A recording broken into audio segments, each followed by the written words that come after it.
All right, the Reds, it's the preview show. Arsenal v Liverpool this weekend, Saturday, 5:30pm at the Emirates. A big one to look forward to. It's on the telly if you're not going as well. It's one that everyone's going to be talking about. Obviously, Arsenal have made a good start to the season as well. Not as good as Liverpool's. They were beaten by Manchester City and Chelsea, but a run of form saw them win 11 of their next 12. They drew the last match with Crystal Palace, of course. They're looking for their first Premier League victory over Liverpool in 7. This will be the 7th attempt anyway. But Jurgen Klopp, meanwhile, is unbeaten in his 5 Premier League matches against Arsenal. So with me, Gareth Roberts, I've got Rob Gutmann, I've got Dan Morgan. We're going to have a chat. Initial thoughts about this game then, Rob? You've already written your Arsenal preview, which will soon be on the AnfieldApp.com. Give those a read if you're not already. You were saying, I think, I read the first few paragraphs, and you were saying it's a good time to play them because of the Palace result. Yeah, it's the biggest fate tempt. I did this on a show on Monday and I've doubled down on it. I've got this thing about, well, I'm not the only person, but I do think there's a good time to play a team. And they've been on this mad run of theirs, albeit they haven't been hugely tested. But it finally came to a conclusion against Crystal Palace, who aren't in the greatest form and aren't the best side in the world. They thought they were cruising to a win there and they didn't. And let's put it this way, it's better to be facing them having slightly jolted out their stride than if they'd won number 12, I feel. I think if they'd won, or was it number 11? Yeah, that would have been win number 12. And if they'd won number 12, I think they'd have been super, super confident. I think it just brings them down to earth at the right time for us. They've conceded 13 down in the league and only kept 2 clean sheets, where obviously we know about our defensive record and how good that is. Also as well, sort of digging a little bit more into the stats, the Arsenal keepers had to make 37 saves in the Premier League. To 19 for Alisson across the game so far. There is a feeling kicking around that they're gettable at the back, if you like. Yeah, I mean, and the way they're playing, or the way they played this season, it's not really in line with Emery's MO. He's quite, if you go on his reputation, he's quite a reserved manager. He's quite an astute tactician. Never really gave much away in his past clubs and stuff like that. So I wonder whether he's had an approach this season, especially with the players he's had at the back, as to think, well, attack's the best form of defence here. I think I read something today that I think they're a goal up on expected goals per game than they have been in the last 2 years or something like that, something similar. So they have been attacking, they have been scoring goals. Scored some lovely goals as well. Yeah, they have. They've cut loose a few times. I think in this game, I think a fast start for Liverpool is crucial. I think the one thing you've seen from Arsenal is they haven't been turning up in first halves, especially at home.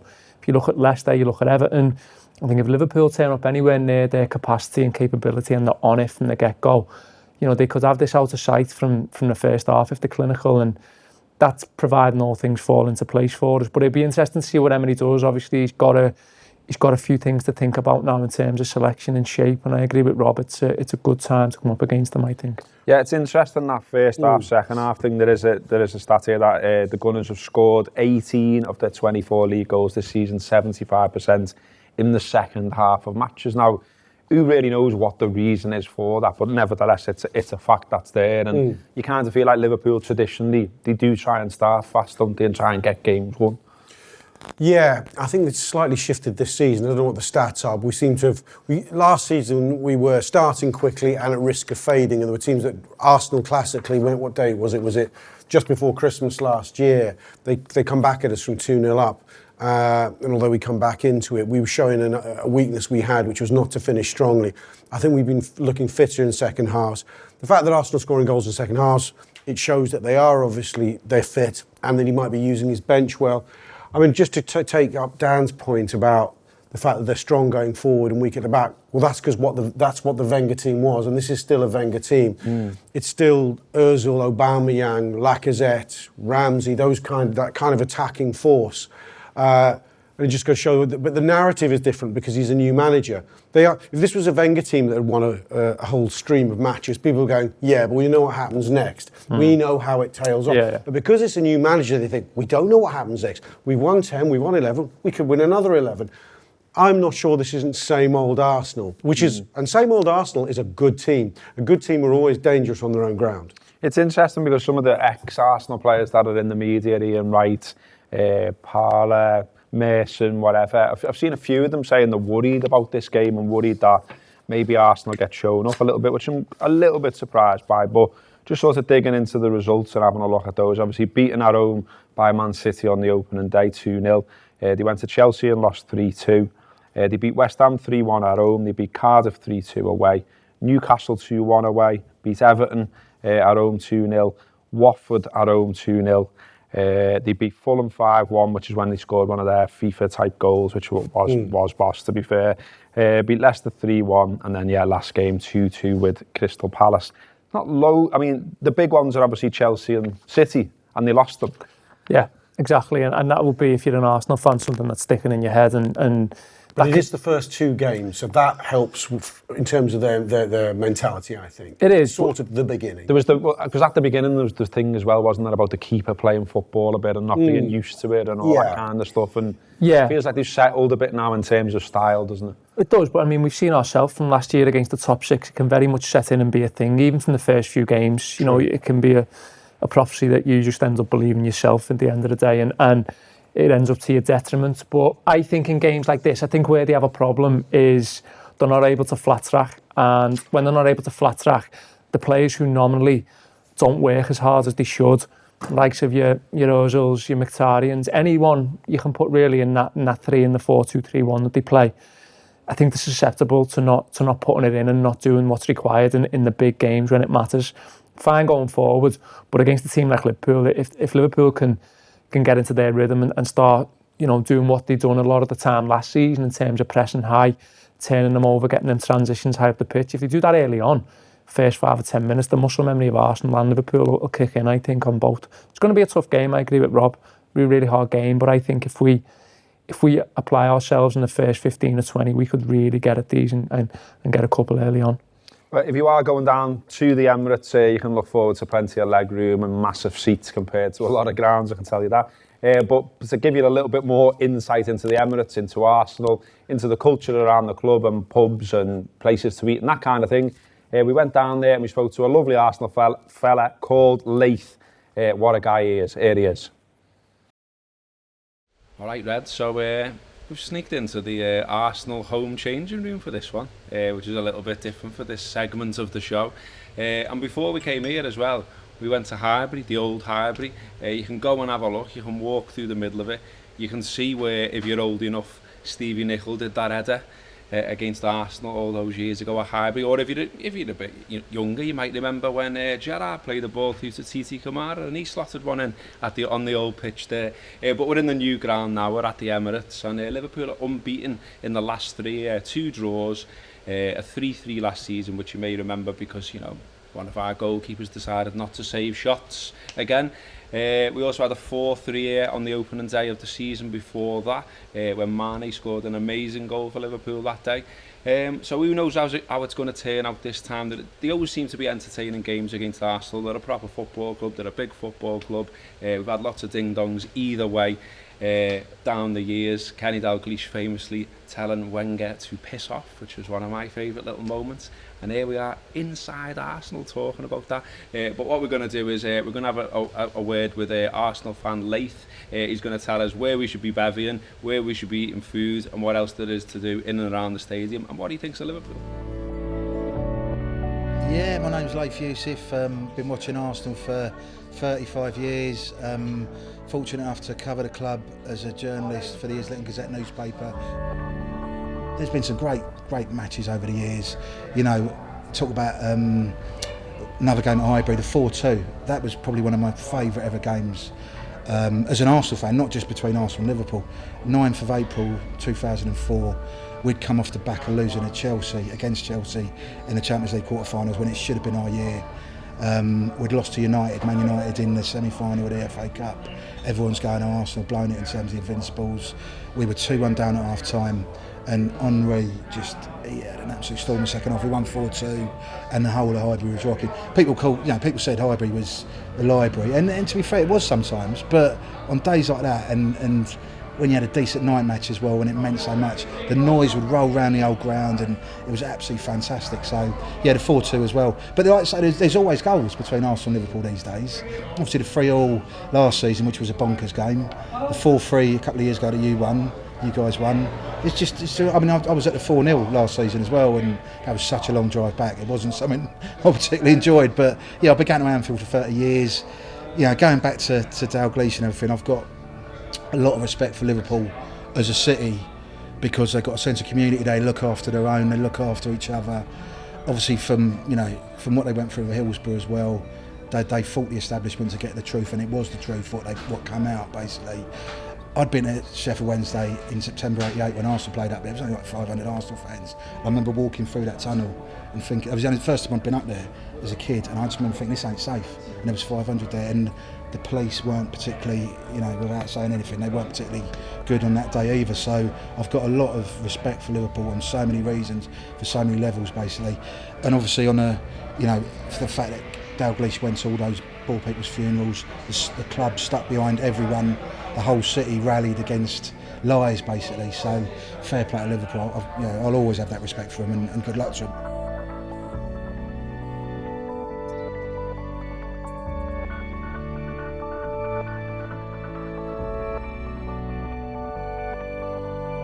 Unai Emery, I covered the game at PSG when Arsenal played him in Champions League, and the one down at Highbury obviously. There's something about him, there really is. I'm really, really excited. And the fact he's got all the players, or the majority of players in, he got them in before the transfer deadline day, which obviously helped as well.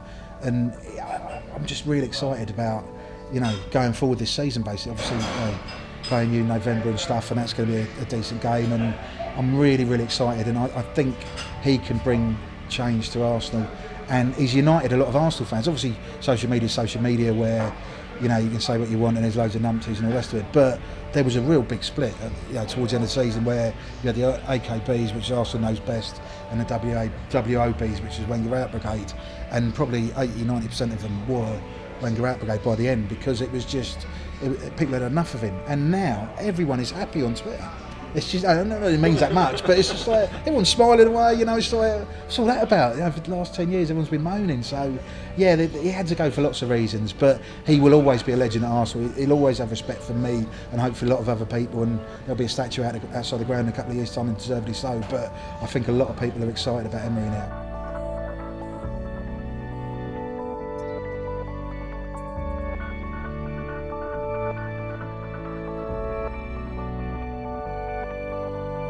You probably get a decent welcome, or a decent London welcome is basically someone ignoring you, but you'll be allowed in the pub. So there's some decent pubs around there. You got the Holloway Road down there, so you got Piedbury Corner if you want something to eat. It's a brilliant cult place for football fans. They've got a DJ on, loads of ska, loads of sort of indie stuff. Decent atmosphere, never any trouble. Well, apart from the time Napoli come down, but that's a different story. Scottish Paul who runs it, it's top bloke. All the pies are named after Arsenal legends basically, so you can have the Tony Adams or the Charlie Nicholas or what have you, and it's a decent place. You get a drink there as well. It's not a Charlie George. It's not a Charlie George. Yeah, there is a Charlie George pie actually. Yeah, I can't imagine that being bought by too many Liverpool fans. Big thanks to Layth there, great guy as I say, and we enjoyed spending some time with him down in London when we filmed that. Also as well worth mentioning, we were just talking there that you can go and still look at Highbury if you haven't done that, and if you didn't get the chance to go there, it's pretty much still there as it was, although it's now flats. But I mean, you can go and look at the marble halls and Herbert Chapman, and you can see where it was, and it's only around the corner from the Emirates, so if you get a chance, you're looking for something to do, go and do that. Liverpool, last time they were down at the Emirates, you mentioned it briefly before, Rob, conspired to turn a 2-0 lead into a 3-2 deficit in 5 second-half minutes. I mean, there is the sort of circumstances of us having a keeper that didn't really want to save things that day. And then fucking terrible, wasn't he? We did. Can I use those words? You can, of course you can. And then we did, of course, scrape a draw because of a deflected Firmino strike. But this time around, I mean, Liverpool have conceded only 4 in 10. Van Dijk signed for Liverpool only a few days after that result as well. So sort of a lot's changed. The keeper's changed, obviously. Now we've got a keeper we can trust. So you expect something different this time around? We were very good for best part of an hour. Phil Coutinho was playing that day. I think Mane was on the bench or didn't play. I can't remember. But it was Firmino, Coutinho and Salah was the front three that day. And we absolutely murdered them. I think the problem was, when the second goes in, I think Salah scores, we celebrated like it was let's go home time. We'd absolutely killed them. They'd shown nothing. and they remembered they were Arsenal, and while we were still celebrating, they scored 3 times. Mignolet was at fault. Joe Gomez was a bit naive, as he was at full-back last season on 2 or 3 occasions where he got caught underneath the ball. Sanchez, the back post with one, isn't he? I still think the keeper should have taken command of those situations. I thought we showed good character, though. I thought it was something of a turning point, because at 3-2, that ground was rocking. We were beaten. They could have gone on to score 1 or 2 more. We were so shell-shocked by it. But we composed ourselves, went up the other end, attacked them, and although it was a deflected goal, we were well worth it. It was a good game, but it still was. It was 2 points thrown away. I expect us to try and put that right this time. It was a bit mad looking at the record today since it became the Emirates. I mean, we mentioned Highbury briefly there, and you can lose track of time, can't you? And we've played them quite a lot now at the Emirates, because it's been a while. Obviously, it's since 2006 that we've been playing them there, and the record's not good. We've only won 2 there, drawn 7, lost 6, and the only wins there are 2-0 in 2011 under Kenny Dalglish, and then the 4-3 the opening day of 2016 when Mane scores his John Barnes impression goal. Do you believe in sort of bogey grounds and things like that, or is it just simply Arsenal are a big club and a good team? I think the evolution of both teams is interesting over the last few years, and I've wrote something today on it that it'll be out tomorrow on the site, and I think Arsenal went through that consistent phase from about 04 to 16-17 where they continually got around 70 points or over and qualified for the Champions League, and they added a few domestic cups in that as well. And that was, to many Liverpool fans, that was something to be very envious of, to aspire to in many ways. That type of consistency at that level was something that we didn't have, and we were very much transitional, and up until Klopp, we didn't know what direction we were going in. So I think if you look at a lot of those results, they've come at the early stage of the Emirates being built, and when we've been going there, I think the last few years you've seen, in line with Liverpool's superiority over Arsenal as a club, just in terms of Liverpool being better and flexing the muscle a little bit more, the results there have improved. So I don't think it's any type of issue us going there. I think we've actually enjoyed playing there. That 4-3 on the first game of 16-17 stands out as a game where we should have probably won by more that day. We should have been on the side. Yeah. I think last season, Rob says quite rightly, we could have got beat, but at 2-0 we could have went on to score 3 or 4, and that, again, it's probably just been a case that we haven't put Arsenal to the sword as much in the last couple of years. But I think it is interesting in terms of the power shift between Liverpool and Arsenal. I think Liverpool should still be using Arsenal as a barometer of making them none of our business if we're to aspire to being the best. They're a good side, they're a good club, they're a club that are aspiring to be where we are now. We have to make sure that we keep that elevated level above them, I think.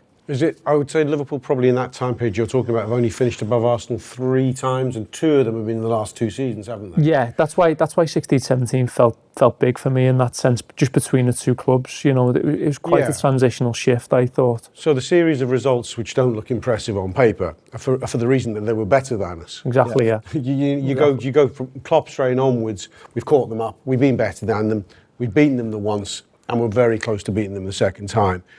I don't know what the bookies' odds are. I'm sure you'll tell us, Gab. I've got them. I would say we'd be marginally favourites to win, would we? Liverpool at evens, Arsenal 5-2, and the draw's 13-5. 5-2 Yeah. Whoa. It's an insurance bet for you, Rob. If ever I've heard one. I have a piece of that. Wait till we go to the first, maybe, before you do it. Should we do team news? Team news for both sides when we're recording this, at least, is that Hector Bellerin was forced off with a muscular problem against Crystal Palace. He's a doubt. Nacho, Monreal, and go on. Koscielny. Kolasinac. They're going to be assessed for thigh problems. Koscielny yet still working towards full match fitness as well. Xhaka was used as a makeshift left back, which we'd love to see again, obviously. Not scoring the world, he scores first though. No. Just getting ripped at left back would be fantastic. Keita and Henderson obviously both missed the win over Cardiff. Keita with the hamstring injury sustained on international duty. Henderson when he came off against Huddersfield Town. Not much else around team news. What you've done your predicted team, haven't you, on the preview? What are you expecting then? Well, neither of those lads have trained yet this week at the time of recording, so I think it's more or less safe to say they wouldn't start. He wouldn't risk them. I think he would have liked to have started compact with his the strong midfield he played in the tougher games already this campaign, which would have been Henderson, Milner, Wijnaldum. So with no Henderson, he's got a choice really, I think. Does he bed Firmino or drop Fabinho into this one? He's started in the last 2 games. I think he might think it's a challenge too far just at this stage of his development. So I don't think he risks him there. It's then a question of, well, do you put a Lallana in there, a Shaqiri in midfield? I think he might. My guess is he goes like for like with Emery and goes 4-2-3-1. He plays Milner and Wijnaldum as a double pivot, screening in front of the back 4. And I think he gives Shaqiri another start. Shaqiri right, Mane left, Firmino in the number 10 role, and Salah up front, hopefully running in behind a high Arsenal back line. Yeah, I've wrote the same team down. I think if you can get 2 beyond their 2 holding midfielders, just playing wrong side of them and constantly be giving them decisions to make, get them turning around, get them looking over the shoulder, I think it caused them a lot of problems. I think if you can get Shaqiri with Firmino and then Salah and Mane coming in off that flank as well, I think what will also be slightly interesting is who plays right back. I've got a feeling it might be Gomez. I think he might play Lovren and Gomez, because if they do play the 3 and the 1, obviously we're going to have to caveat with not going too far up the pitch in terms of full-back and not having them caught too high up the pitch. Arsenal want to attack, they'll want to turn us round. Like I said earlier, their 3 might not get back as much as Emery would like, but we've got to stay solid there. You know, I don't think we'll want to go 2-on-3. I can see what you're saying about Trent, but the knock-on effect of that is you take Gomez out in the middle, and I think he might want that pace along, with Aubameyang and what's his face, Lacazette to deal with. Yeah. I think he will bring Trent back in, but ask him to be a bit more restrained. I don't know. You could be right. I just wonder if he thinks this is not Lovren's territory, this kind of high up the pitch against pace. The only thing that sticks in my head is that he throws Lovren right back in against City. And that's... True. Yeah. City got a lot of pace, they've got a lot of turnover, they've got a lot of between the lines. Started the last 3, hasn't he? Yeah, he's quietly playing a lot and bedding in a lot more than we'd have probably thought, because we didn't know how long he was going to be out first and foremost, but with how well Gomez was playing in there. So I think there could be something in doing Gomez at right back as just, even if you're going to release Robertson, just so you've got that 3 then who can move over. And if I think we'll be happy going 3-on-3 if we've got Wijnaldum and Milner sitting. I don't see why we shouldn't. Well, we shall see. We mentioned the odds already. The last 5 Premier League games between these clubs have produced 27 goals, an average of 5.4 per match. Liverpool have scored at least 3 in each of their last 5 league games against Arsenal as well. And Arsenal, meanwhile, have been scoring at least twice in each of their last 9 Premier League games. So what I'm saying here sounds like goals. So, predictions? 2-1 the Reds, the real Reds. 4-1 to the mighty Reds. Oh, God. I'm loving Dan Morgan's prediction there. Okay, so we're going to finish with Neil Atkinson on the tactics board. He's going to talk to you about what Arsenal may do. We can dream Liverpool's away kit yellow, or maybe even the pattern of my shirt. In reality, they'll probably play in the black or in the flecked kit or something like that, but they will play against Arsenal in a change kit. I just can't find out which one yet. What I can find out is that Arsenal have got a few questions to answer before Liverpool turn up. The issue they've got is Bellerin's fitness. Bellerin could go either way with a thigh injury, and I suspect Emery will be doing everything he can to get him onto the pitch. If he can't get him onto the pitch, he'll have to start Lichtsteiner over here, about whom there are still some question marks, although he's undoubtedly been a good pro, and then he'll have to play Granit Xhaka at left back from the look of things. So it'd be Xhaka at left back, who gave away the penalty against Crystal Palace towards the end of the game there. That made a real difference, turning the game from 2-1 to 2-2. And that'd also take Xhaka out to the middle of the park. Xhaka and Torreira have been really impressive for Arsenal quietly this season, especially Torreira. But when they've been getting these results where they went on that unbelievable run, Arsenal, yes, they weren't playing particularly well in the first half of games. Yes, the opposition wasn't particularly tricky, but what was keeping them in the game and getting them through the game was that central midfield access, and they were doing really quite well indeed. The other thing that's obviously helping Arsenal out is they're so dangerous. They've got creativity and they've got goals. Here we've got Ozil. Aubameyang, even though he hasn't started quite as many as you might think, has been getting a decent goal return. He either comes on or he starts from that left-hand side position and looks to arrive in the box there with Lacazette through the middle of the pitch. On this side, Iwobi's been really, really solid and responsible for Arsenal. He's a player who remains a little bit of a mystery, but he can do the business, and the idea of being a decent wide player as an option, making himself available, and just in general working hard. At the back here, Holding looks like he'll be starting next to Mustafi, because this is a bit of a makeshift back four. Leno's come in, and I think that the manager will have wanted him to be the starting goalkeeper this season, but he has come in at the expense of Czech's injury. Emery.